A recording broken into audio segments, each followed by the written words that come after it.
So a couple of months ago, I released a video on how to perform Samus's Tether cancel in Smash Bros. Ultimate, hoping that the information would transfer to other characters. And first off, I want to thank everybody for their positive feedback on the video.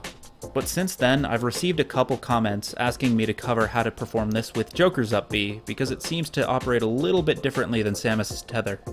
I think most people would say that MkLeo is the best Joker player at the moment, and you can see him using this up B cancel in a couple of clips.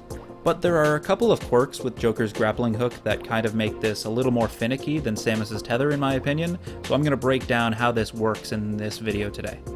Now, if you're unsure about how tether canceling works in general, you might want to check out my other video to familiarize yourself with some of the techniques. Now, similar to the other tethers in this game, when Joker up Bs, his grappling hook will snap to the ledge. Once the grappling hook actually snaps to the ledge, you can either pull yourself in immediately, or you can hesitate and have your character hang there. And like I demonstrated in my other video, once your tether has snapped to the ledge, regardless of whether or not you pull yourself in, you can cancel the tether by pushing down on the analog stick. The difference with Joker is that the time it takes for the grappling hook to get to the ledge is actually dependent on how much lower he is than the ledge. Normally you would think that makes sense. The lower he is, the farther the tether has to go and the longer it takes to get to the ledge. But it's actually kind of the opposite in Joker's case. As you can see here, Joker's grappling hook travels at about 5 or 6 units per frame. But there comes a point where you're actually so low beneath the ledge that it travels there in a frame or two. The numbers here aren't exact, but it seems that the threshold for this immediate snapping is a little more than 40 of these little squares below the ledge. At first, I thought this threshold might have to do with an overall distance that the grappling hook has to travel, but it seems to only relate to height.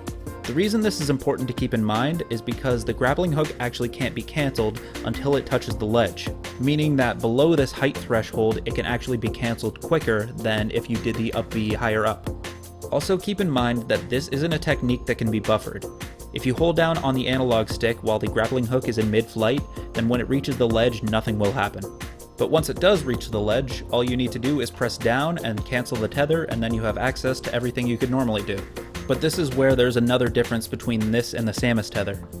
In that video, I mostly focused on the possibilities that were available if you used the tether while rising after your double jump. This mainly only worked because of how floaty Samus is.